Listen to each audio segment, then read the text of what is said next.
ที่งามเด่นตามีภูผาห้อมล้อมดังหนึ่งกำแพงเธอเก่าค้างลือลั่นไปทุกหนแห่ง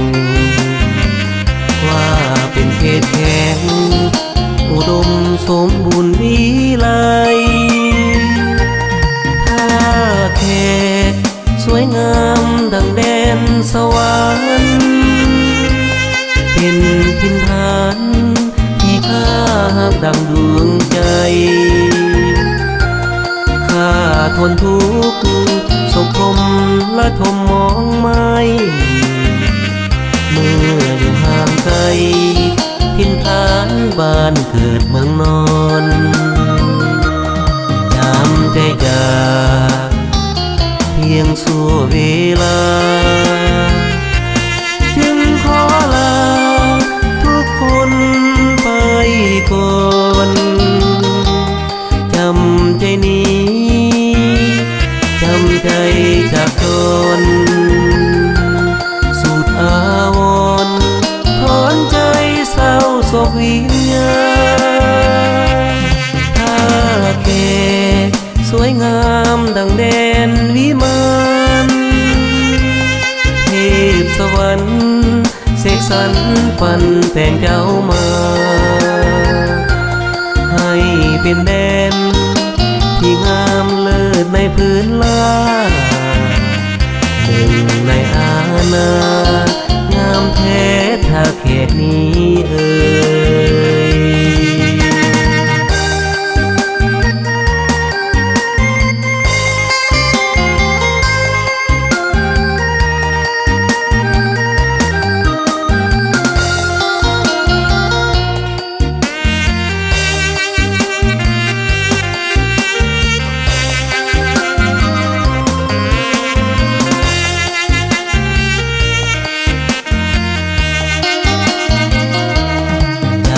ใจจากเพียงชั่วเวลาจึงขอลาทุกคนไปก่อนจำใจนี้จำใจจากจนสูดอาวรณ์